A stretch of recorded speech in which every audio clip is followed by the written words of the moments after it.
नाहीये मी अरे! काय करशील? नाहीये. आयडियली 2 नॉट एक्सिडिंग 5 हे माझं लिमिट होतं. आम्हाला थोडं नाटकाबद्दल तुझ्या व्यक्तिरेखेबद्दल जेवढं तुला सांगावं असं वाटेल कोणीच काहीच सांगत नाही आम्हाला. सगळेजण थकलेत खरं तर विचारून विचारून. सगळ्यांची कामं खूपच छान आहेत आणि विषय इतका म्हणजे वेगळा विषय आहे, तो छानपणे मांडलेला आहे. मी नॉन महाराष्ट्रीयन आहे पण तरी नाटक बघायला आलो होतं आणि अत्यंत आवडलेलं नाटक आहे आणि ॲक्टिंग पण चांगली आहे सगळ्यांची. नाटक खूपच छान होतं म्हणून मुद्दाम मी आपणहून प्रतिक्रिया द्यायला आलेली आहे आपल्या लोकांना. खूप दिवसांनी छान गोष्ट असलेलं नाटक मिळालं. नाटक एकदम मस्त होतं, छान होतं एकदम. शेट त्याला कसली रॉकिंग एंट्री घेतली तुम्ही. एकदम हिंदी पिक्चरचा विलन. मी विलन आणि हिरो कोण? आपण. मी कसला हिरो? हिरो तुम्ही हो. आज आपली गर्दीतले काय दामले साहेब मस्तली गाणी गाणी ऐकत असतो तुला आणि मी नाही, मी चांगली गजल लावत होतो. हे मला म्हणले रिक्षावाला लाव आणि मग मला म्हणले माझ्यासमोर नाचून दाखव. काही एक शौक असतात तर माणसाचे. चेहरा बघा, चेहरा बघा. हो दामले तुम्ही पण लागलात का काय? काय तुम्ही मी ही गाणी जस्ट किडिंग. दामले बसा बसा बसा. आतनं बाहेरनं ओळखतोय जिगेला मी आगाव लेखाला सारखी खेचत असतो तुमची. मंडळी, सध्या सोशल मीडियावर आपण असे काही रमलो आहोत की अनोळखी लोकांना नेमकी किती आणि कोणती माहिती पुरवतोय याचं आपल्याला भान देखील उरलेलं नाही. त्यामुळेच ऑनलाईन फ्रॉड झाल्याचं वारंवार कानावर येतंय. ऑनलाईन फसवणूक होण्यामागे बरीच कारणं असू शकतात, पण सगळ्यात महत्त्वाची 2 कारणं म्हणजे पैशाची गरज किंवा बदला घेण्याची प्रवृत्ती. बरं, हे झाले सोशल मीडियाचे निगेटिव्ह पॉईंट्स. आता वळूया पॉझिटिव्ह अर्थात सकारात्मक मुद्द्यांकडे. एक गोष्ट चांगली झाली, सोशल मीडियामुळे जग थोडंसं मुठीत आल्यागत वाटू लागलं. दूर परदेशातील मित्रमैत्रिणी एका क्लिकमध्ये डोळ्यासमोर दिसू लागले. यात चांगल्या आणि वाईट मुद्द्यांचा मेळ घालत समोर आलेली निर्मिती म्हणजे सवाई गंधर्व व जमदग्नी वत्स निर्मित, व्यास क्रिएशन्सने सादर केलेलं, प्रसाद दाणी लिखित व कुमार सोहनी दिग्दर्शित 2 अंकी मराठी नाटक फ्रेंड रिक्वेस्ट. पुण्यातलं. पण मी अजून मुंबईतच आहे ना दामले. नाही नाही सर, म्हणजे मागच्या वेळी तुम्ही गेला होता ना तेव्हा तुम्हाला कसं वाटलं? आपण पुण्याला गेल्यावरती कसं वाटावं हे पुणेकरांवरती अवलंबून असतं ना. शैलेश देशपांडे, आकाश भडसावळे आणि वैशाली गायकवाड अशा 3 निर्मात्यांचं एका वेगळ्या विषयाचं नाटक समोर आणल्याबद्दल खूप कौतुक आणि अभिनंदन. नमस्कार मंडळी, मी गायत्री देवरुखकर तुमचं स्वागत करते आजच्या नव्या व्हिडिओमध्ये. पुढे जाण्याअगोदर एक नम्र विनंती, नाटकांचे असेच नवनवीन व्हिडिओज बघण्यासाठी आमच्या चॅनलला सबस्क्राईब करा आणि हो, हा व्हिडिओ जास्तीत जास्त शेअर करा.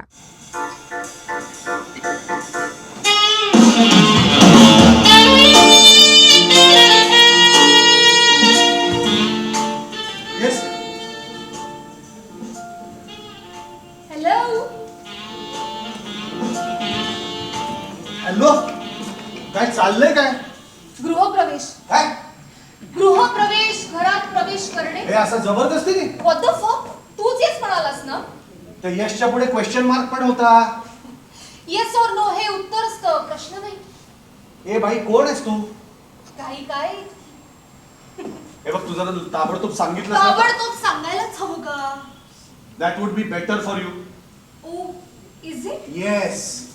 मानव सहस्त्रबुद्धे नावाच्या माणसाच्या आयुष्यात एका तरुणीचा प्रवेश होतो आणि ती चक्क त्याच्या घरी घुसून बसते. ही तरुणी मानवच्या फेसबुक अकाउंटपासून बँक अकाउंटपर्यंत सगळंच हॅक करते आणि मानवच्या संपूर्ण आयुष्यावरच ताबा मिळवते. मानवच्या आयुष्यात झालेली ही उलथापालथ घडते फेसबुकवरील एका फ्रेंड रिक्वेस्टमुळे. आता ती मुलगी कोण असते, ती असं का करते, बरं मानवचं पुढे काय होतं, हे सगळं जाणून घेण्यासाठी फ्रेंड रिक्वेस्ट या नाटकाला तुम्ही नक्की भेट द्या. आणि पहिला वॉचमनला फोन करतो, कोणालाही कसं वरती सोडतात, झापडतो आधी त्याला. झाप झाप. मी कोण आहे हे सांगितलंय त्याला. इनफॅक्ट त्याने तुला 2दा फोन सुद्धा केला होता.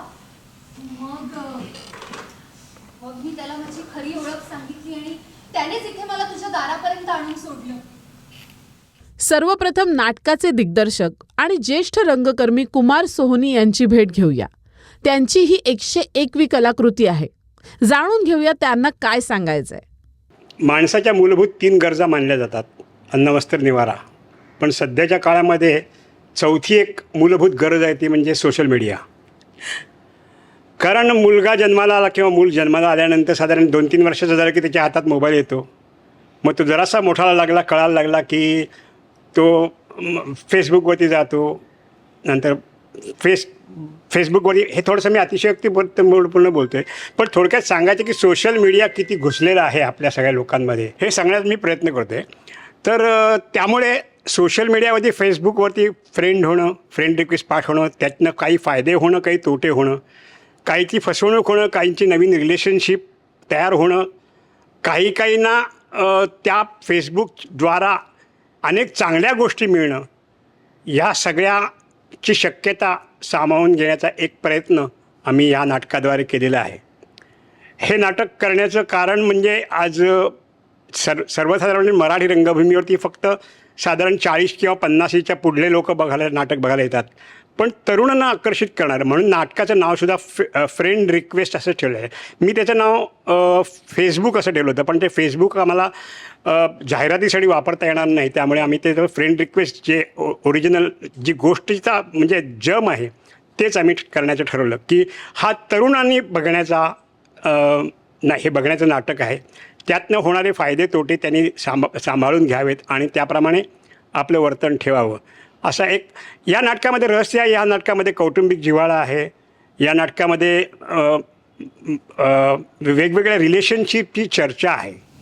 पण सर, मला तुमच्याबरोबर थोडं बोलायचं आहे. नाही, तुम्हाला आवडत नसेल तर नाही बोलणार. त्यातनं आवडण्यासारखं काय गाभणे. आपल्याकडे जेव्हा एखाद्या प्रश्नाचं उत्तर नसतं किंवा ते उत्तर देण्यासारखं नसतं तेव्हा हा आवडीनिवडीचा प्रश्न निर्माण होतो ना. माझ्याकडे लपवण्यासारखं काहीही नाही. My life is like an open book. आता कलाकारांचा अभिनय. सगळ्यात आधी अजय पुरकर यांना शुभेच्छा आणि धन्यवाद. त्यांनी रंगमंचावर उभा केलेला माधव सहस्त्रबुद्धे अतिशय समर्पक, स्मार्ट, हुशार, आयुष्यातील उन्हाळे पावसाळे सहन केलेला, वरवर खडूसपणाचा आव आणत मनातून संवेदनशील असलेला सहस्त्रबुद्धे ठळकपणे लक्षात राहतो. नमस्कार मंडळी, मी आहे फ्रेंड रिक्वेस्ट नाटकाच्या सेटवर आणि मी बॅकस्टेज आज नाटकाच्या टीमशी गप्पा मारते. माझ्यासोबत आहेत अजय पुरकर सर. सर, खूप स्वागत आहे तुमचं रंगभूमी.com आणि सगळ्यात आधी खूप शुभेच्छा नवीन नाटकासाठी. काय अशी भुरळ घातली प्रसाद दाणी यांच्या लेखनाने तुम्हाला की तुम्ही निर्माताही आहात आणि नाटकात अभिनयही करताय? ॲक्च्युली 4.5 वर्ष सातत्याने चित्रपट करत होतो. त्यात हिंदी, मराठी, टॉलिवूड म्हणजे तेलुगू फिल्म पण केल्या. तर त्यानंतर कुठेतरी असं वाटलं की मुळात प्रत्येक मराठी माणूस हा रंगकर्मी असायला हवा ना. तर तो परत ते सारखं आत्माला जाणवत होतं की नाही आपण नाटक करायला पाहिजे. पण चांगलं स्क्रिप्ट, कारण की सध्या बऱ्यापैकी पुनरुज्जीवित नाटकं पण आहेत स्टेजवरती, तर मला फ्रेश नाटक करण्यात जास्त रस होता. त्यामुळे मी खूप स्क्रिप्ट्स वाचत होतो, खूप प्रचंड वाचले होते. एक दिवस अचानक संदेश बेंद्रेचा फोन आला, नेपथ्यकार आमचा मित्र. तो म्हणला की असं आहे, वेळ आहे का? पहिला त्याने मला प्रश्न विचारला. म्हणलं हा तू बोल ना, काय आहे? तो म्हणलं असं नाटक आहे. म्हणलं पाठवून दे, कारण अनेक स्क्रिप्ट्स वाचतोय, अजून एक वाचीन. पण मला हे नाटक वाचल्यावरती त्याचा फ्रेशनेस आवडला. त्यामुळे मी आधी खरं तर होकार आधी अभिनेता म्हणून दिला की हो मला हे नाटक करायला आवडेल. पण नंतर मग निर्मितीच्या गोष्टी निघाल्या तेव्हा म्हटलं yes, I would like to produce this also. कारण की मला माझे जे काही निकष होते त्यात हे नाटक बसत होतं की मला खूप मोठा संच घेऊन नाटक करायचं नव्हतं. आयडियली 2 नॉट एक्सिडिंग 5 हे माझं लिमिट होतं. त्यामुळे त्या ह्याच्यात ते नाटक बसलं आणि म्हणून मी ठरवलं की हां, हे छान आपण पॉलिश्ड एक चांगलं प्रॉडक्ट आपण निर्माण करू शकू. नाटकात आहे काय, तर मी म्हणतो तसं कायम की सोशल मीडिया अत्यंत काय म्हणत त्याला काळजीपूर्वक हाताळला पाहिजे असा मीडियम आहे. कारण की तो फेसलेस मीडियम आहे. कोण आहे काही कळत नाही ना. आपण पहिलं काय करतो, फ्रेंड रिक्वेस्ट आल्यानंतर म्युच्युअल फ्रेंड्स बघतो, कोण आहेत आपल्या आजूबाजूला. त्याच्यानंतर आपण ठरवतो की should we go for this. तर ह्या सगळ्या गोष्टींचाही विचार झालेला आहे. Plus there is definitely a thought about the relationships which are there. त्यामुळे ह्या सगळ्या गोष्टी खूप महत्त्वाच्या आहेत आणि मला असं वाटतं की चांगल्या पद्धतीने ते लोकांपर्यंत पोचलेले आहेत. त्यामुळे लोकांना सुद्धा ते खूप आवडतं आहे. जे काय घडतंय नाट्य रंगभूमीवरती पुन्हा एकदा तो संस्कार करून घ्यावा असं वाटत होतं. म्हणून मला खरं तर आतनं अर्ज झाली होती की नाटक करूयात आपण, कारण इट रिफ्रेशेस. आपण पुन्हा म्हणजे मी हे नाटक जर ह्या नाटकानंतर जेव्हा मी पुन्हा कॅमेऱ्यासमोर उभा राहीन तेव्हा मी एक वेगळं काहीतरी घेऊनच उभा राहिलेला असेल याची मला खात्री आहे. कसा बिचारा दिसतोयस रे? हे बघ, तुझं जे काही म्हणणं आहे ना ते उद्या सकाळी येऊन सांग, आता निघ जा. ओ, कोणी दुसरी सेटिंग येणार आहे का? शी, पण मी नाही जाणार. मला कळतच नाही कोण आहे ही, आणि चांगल्या घरातली दिसतेस ती. चांगल्याच घरची आहे मी. पण काय आहे ना, आजकाल फक्त घरच चांगली असतात, त्यातली माणसं चांगली असतीलच असं काही नाही ना. सहस्त्र बुद्धे. हे बघ, मी अजूनही तुला चांगली मुलगी म्हणूनच कन्सिडर करतोय, पण हे रात्री बेरात्री कोणाच्या तरी घरात असं घुसून असं वागणं हे काही चांगुलपणाचं लक्षण नाहीये बरं का? नाहीये मी अरे! जाणार. काय करशील? नाहीये. हे बघ, मला तुझ्याशी फालतू वाद घालायला वेळ नाही. एकतर मी डिरेक्टली असं कोणाला भेटत नाही, इथं फोन करून अपॉइंटमेंट घ्यायला लागते का माझी, मग मी ठरवतो भेटीन का नाही Shut भेटणार. up. Just shut up. Priyanka Tendolkar या अभिनेत्रीने साकारलेली ही व्यक्तिरेखा म्हणजे गुपितच आहे. त्याबद्दल मी फार काही सांगू शकत नाही, पण तिने ही व्यक्तिरेखा अतिशय सहजपणे साकारली आहे एवढं मात्र नक्की.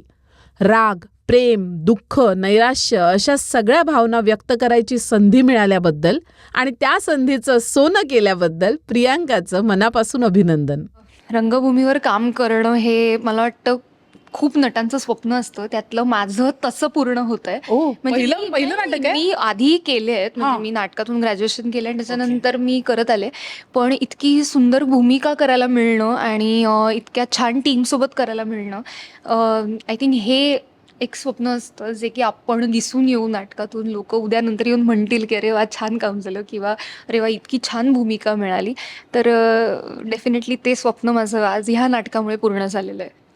आम्हाला थोडं नाटकाबद्दल, तुझ्या व्यक्तिरेखेबद्दल जेवढं तुला सांगावं असं वाटेल. कोणीच काहीच सांगत नाही आम्हाला. हो, आमचं म्हणजे सगळेजण थकलेत खरं तर विचारून की काय नक्की आहे तुमची भूमिका, काय आहे किंवा काय. पण मी माझ्या व्यक्तिरेखेविषयी खरंच काही विशेष सांगू शकत नाही, किंवा मला सांगायचं नाही आहे मुद्दाम.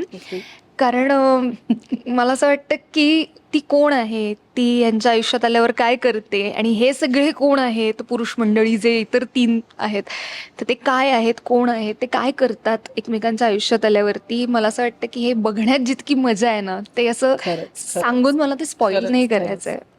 कारण त्याच्यातूनच आम्हाला कळेल. म्हणून आम्ही आत्ताच तुम्हाला सगळं सस्पेन्स सांगून टाकलं तर मग मजा जाईल.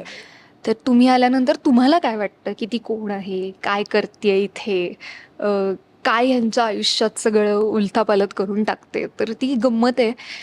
नाटकाबद्दल सांगायचं झालं तर खूप आजच्या काळातलं नाटक आहे, खूप गोड नाटक आहे. खूप असं काही क्लिष्ट किंवा असं तुम्हाला खूप त्रास होईल वगैरे असं काहीही नाटक नाही आहे. ते नाटक छान तुम्हाला हसवतं, छान रडवतं, छान सरप्राईज देतं.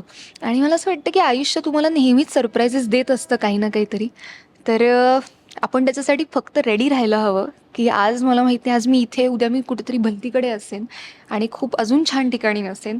हे जे सरप्राईज आहे ते मला असं वाटतं की आयुष्य देतं आणि ते आपण एन्जॉय पण करायला हवं. तर तसंच आमचं नाटक तुम्हाला काय सरप्राईज देणार आहे इथे आल्यावरती, ते एन्जॉय करायला मात्र नक्की या. वाव, अवश्य या. मीही नाटक बघणार आहे. मी तुम्हाला नाटक काय सांगणार नाही आहे, कसं आहे मी तुम्हाला सांगेन, काय नाही सांगणार आहे. तुम्हाला नाट्यगृहात येऊनच बघावं लागेल. बरोबर? Correct. Yes, I mean your team. आणि आता एक कुमार सोनी सर, ऑफकोर्स त्यांचं 85वं नाटक आहे, तर तो कसा अनुभव होता त्यांच्याबरोबर काम करण्याचा? मला ना आधी खूप दडपण आलं होतं की इतके सिनियर डिरेक्टर म्हटल्यावरती त्यांना आता अर्थात त्यांचं आमच्या जनरेशन्समध्ये खूप अंतर आहे, तर त्यांना माझं काम आवडेल की नाही किंवा काय, ह्याचं खूप दडपण आलं होतं. पण डेफिनेटली मी सांगू इच्छिते की ते तुम्हाला इतकं समजून घेतात, इतकं छान तुमच्यासोबत जेल करतात की आज ते मला त्यांची मैत्रीण मानतात. सो ही इतकी छान गोष्ट आहे. किंवा त्यांचं नवीन कुठलं नाटक येणार आहे किंवा काहीतरी नाटक वाचायला देतात की हे वाच, मग आपण बोलू ह्याच्यावरती, तर छान वाटतं की इतके सिनियर डिरेक्टर आहे, ते ही इज अ लेजंड म्हणजे. तर त्यांना छान वाटते आपल्याशी डिस्कस करायला, तर ते एक दडपण नाही राहत. तर मला मजा खूप म्हणजे खूपच मजा आली. सांगा एनर्जेटिक म्हणजे काय? एनर्जेटिक ना, एनर्जेटिक म्हणजे एनर्जेटिक. अरे तेच विचारतोय, एनर्जेटिक म्हणजे काय? आमच्या शेड बद्दल बोलता ना तुम्ही? गेल्या भारीच असताना एनर्जेटिक, कायनेटिक पेक्षा लय भारी एनर्जेटिक. आशिष पवार या अभिनेत्यानं नाटकात जान आणली आहे. हा अभिनेता नाटकाचा वेग कुठेही मंदावू देत नाही. थोडीशी सस्पेन्सचीही झालर आहे या व्यक्तिरेखेला. विनोद, आनंद आणि दुःखी अशा तिन्ही छटा त्याने छान व्यक्त केल्या आहेत. नमस्कार मंडळी, आपण आज गप्पा मारतोय फ्रेंड रिक्वेस्ट नाटकाच्या टीम बरोबर आणि आपल्यासोबत आहेत आशिष पवार. नमस्कार सर, स्वागत आहे तुमचं रंगभूमी.com वर. नमस्कार सर, नाटकाबद्दल तुमच्या व्यक्तिरेखेबद्दल आम्हाला ऐकायला आवडेल. व्यक्तिरेखाबद्दल सांगायचं तर मी पूर्ण नाटकात म्हणजे नाटक काय आहे किंवा गोष्ट काय हे सांगण्यापेक्षा एक छान नात्यांवरती भाष्य करणारं नाटक आहे. अगदी खरं सांगायचं तर त्या नाटकातलं जे 2 कॅरेक्टर आहेत, माधव आणि मनू म्हणजे मृण्मयी, तर ह्यांची खरं तर गोष्ट आहे आणि ह्या गोष्टीतलं माझं एक कॅरेक्टर आहे जी व्यक्तिरेखा खूप सुंदर आहे. लिखितच खूप छान लिहिली गेली आणि मला सांगायला खरंच आनंद होतो की आमचे जे दिग्दर्शक आहेत कुमार सोनी, त्यांचं खूप हट्ट होता की ह्या व्यक्तिरेखेसाठी किंवा ह्या भूमिकेसाठी मला आशिष पवारच पाहिजे. म्हणून त्यांनी मला ह्या नाटकाच्या वाचनाला मला बोलवलं. वाचनात मला असं आधी वाटलं की कॉमेडी नाटक किंवा काही असं असेल, तर म्हणून मी आपल्या तेच डोक्यात ठेवून गेलो होतो. पण नाटक ऐकल्यानंतर म्हटलं की अरे हे इतकं छान सुंदर, एक तद्दन व्यावसायिक आणि छान एखाद्या नात्यांवरती भाष्य करणारं असं नाटक जे आत्ताच्या काळात खूप गरजेचं आहे. म्हणजे एका फ्रेंड रिक्वेस्टमुळे काय प्रॉब्लेम होऊ शकतो किंवा मग तो प्रॉब्लेम आहे का काय ती नाटक बघितल्यानंतरच तुम्हाला कळेल, जे आत्ताच्या काळामध्ये सुद्धा फार महत्त्वाचं आहे आणि ते बघितलं पाहिजे. प्रत्येक प्रेक्षकाने म्हणजे प्रत्येक वयोगटातल्या प्रेक्षकाने हे नाटक खरं तर बघितलं पाहिजे. तर अशा या नाटकामध्ये माझी एक व्यक्तिरेखा आहे जी खूप छान सुंदर आहे आणि मला खूप ते करायला सुद्धा मला खूप आवडते. तो गरीब मुलगा असला तरी पण त्याची एक स्वतःची एक तत्त्व आहेत आणि तो खूप काय म्हणतात त्याला नात्याची किंमत करणारा आहे. इथून खरा आहे तो खूप आणि माणुसकी असलेला आहे. सो त्याच्यामुळे मला ते आणि खूप इमोशनल आहे. या नाटकात माझा रोल कॉमेडी नाही, माझी भूमिका कॉमेडी नाही आहे. त्याच्या स्वभावानुसार, कारण तो हॅपी गो लकी टाईप असे ती भूमिका आहे, त्याच्यामध्ये त्याच्या स्वभावानुसार काही विनोद आले असतील तर.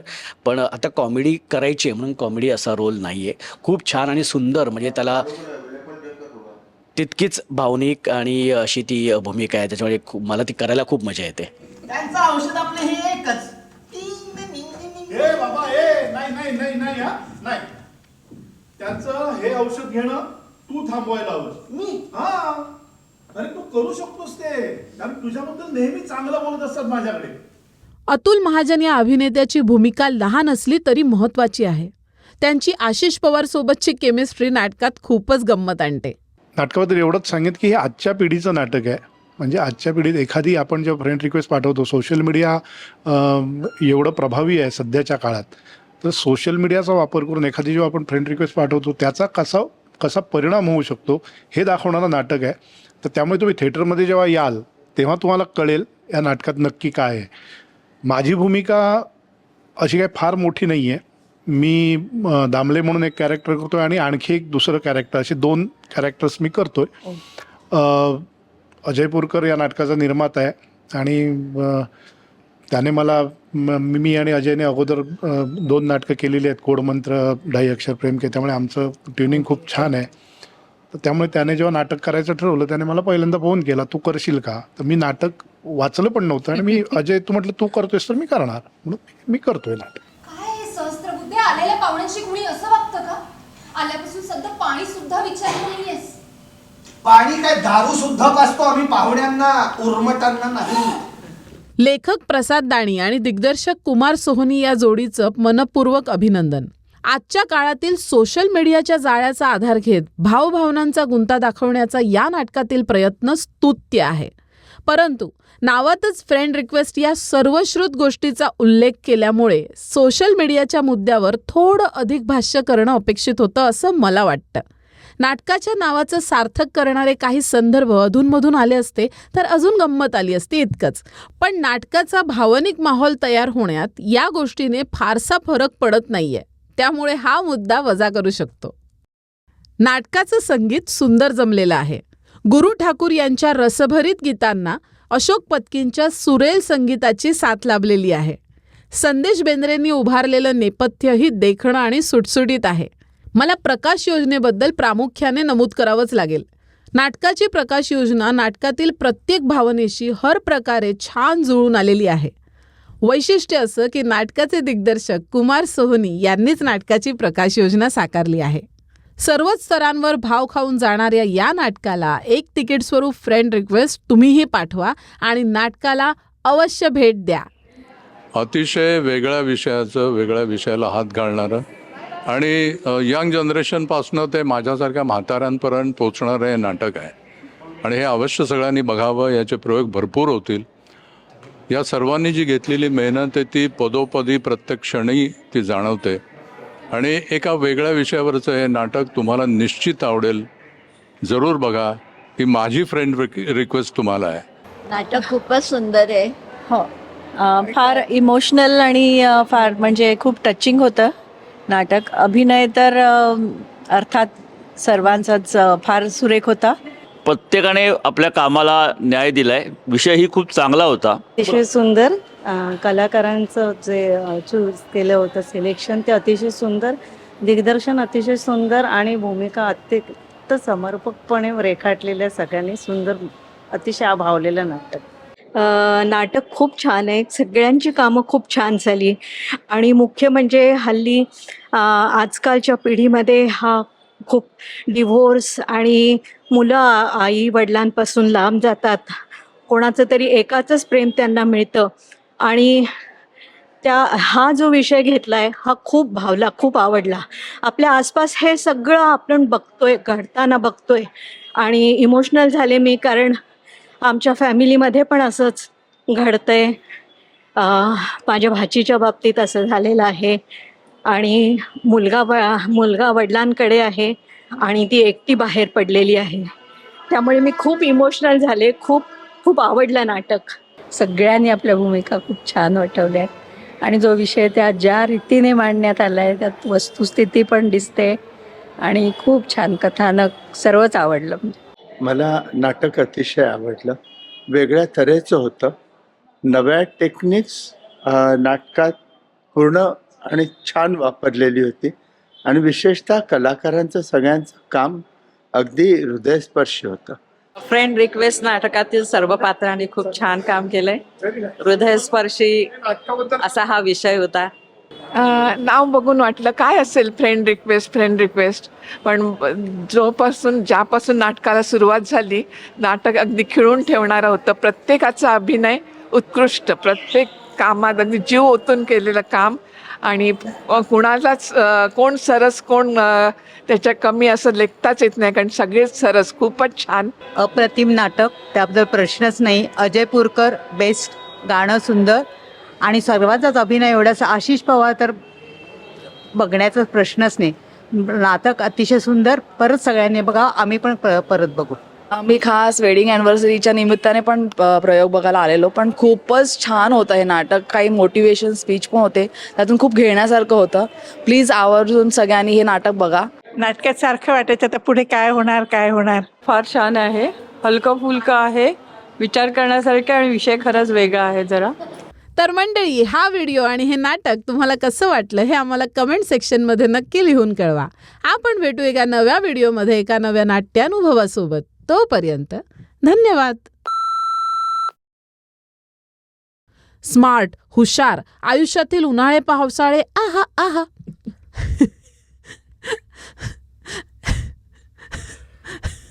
पावसाळे आणि कोणती माहिती पुरवतोय याचं आपल्याला भान देखील उरलेलं नाही. देखील की अनोळखी लोकांना नेमकी किती आणि कोणती माहिती पुरवतो. चल जाऊया, मरू दे. नाही होणार आहे आज.